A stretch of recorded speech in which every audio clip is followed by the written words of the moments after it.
Temas muy importantes porque, bueno, hay que hablar de algo que se ha suscitado en 2020 en medio de las protestas generadas en ese entonces. El Así es. presidente de la República era Manuel Merino, contra quien se ha iniciado una investigación, hay una denuncia, pero recientemente se ha conocido que se ha rechazado la aprobación del informe de la Subcomisión de Acusaciones Constitucionales del Congreso que archiva esta denuncia constitucional de la Fiscalía contra el expresidente Manuel Merino y dos exministros de Estado, justamente por las consecuencias lamentables, la muerte de dos jóvenes durante las protestas. La Defensoría del Pueblo se ha pronunciado al respecto y de eso vamos a conversar esta mañana con Percy Castillo, adjunto para los derechos humanos de la Defensoría del Pueblo. Señor Castillo, buenos días.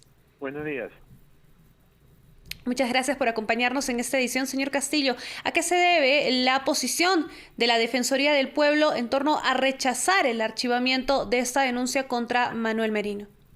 Sí, la Defensoría del Pueblo ha señalado con claridad que existe una obligación del Estado de investigar exhaustivamente toda violación a derechos humanos, ¿no? Ninguna arista, ninguna posibilidad puede ser descartada en una investigación. Todas las responsabilidades tienen que ser analizadas y establecidas por los entes correspondientes, por el Ministerio Público, quien investiga, y el Poder Judicial, quien juzga, ¿no?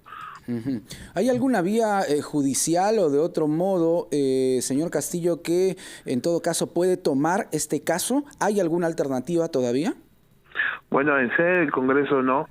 Tendría que esperarse una solución que pueda venir desde el Poder Judicial, ¿no? O desde los ámbitos internacionales, ¿no? La posibilidad de que vía el sistema interamericano se ordene que la investigación prosiga, ¿no? Claro, en el Congreso el tema está cerrado entonces.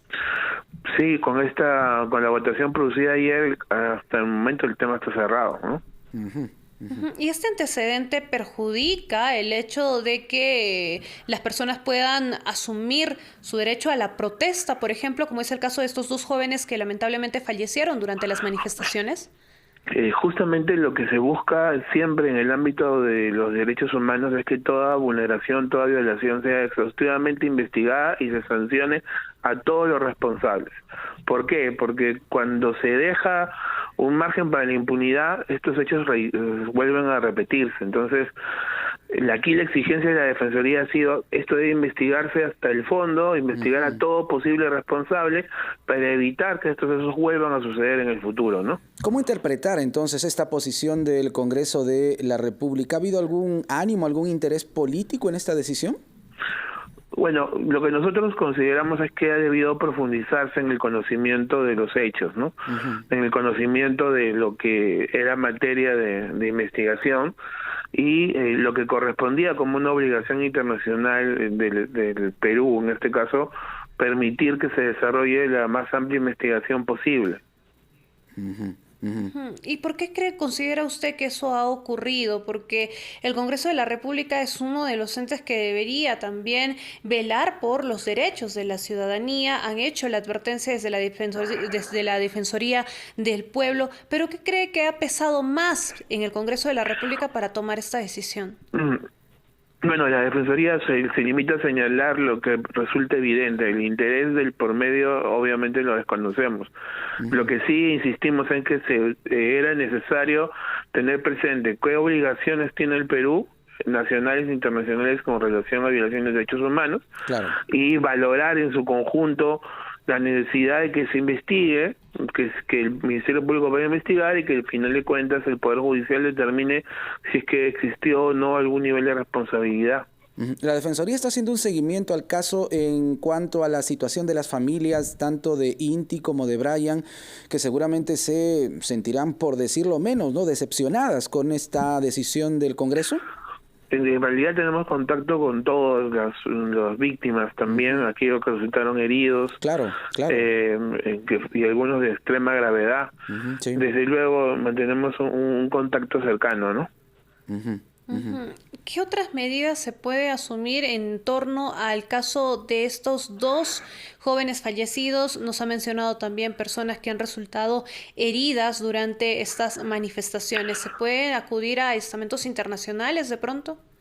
Sí, desde luego, se evaluará con las respectivas familias los siguientes pasos y uno de ellos puede ser el que indica.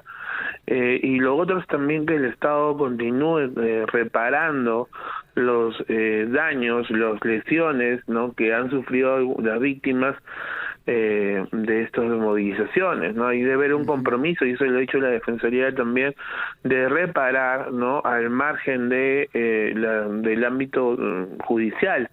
Hay un reconocimiento de responsabilidad, se hizo después con el gobierno del expresidente Sagasti, de responsabilidad por los hechos, y corresponde reparar. O sea, ninguno de los heridos, por ejemplo, debería quedar sin recuperar el máximo grado de salud que sea posible, ¿no? Ahora, ¿esta decisión del Parlamento podría sentar un precedente errado, equivocado, un mal precedente, digamos, considerando que aquí se hablaba de presuntas violaciones a los derechos humanos?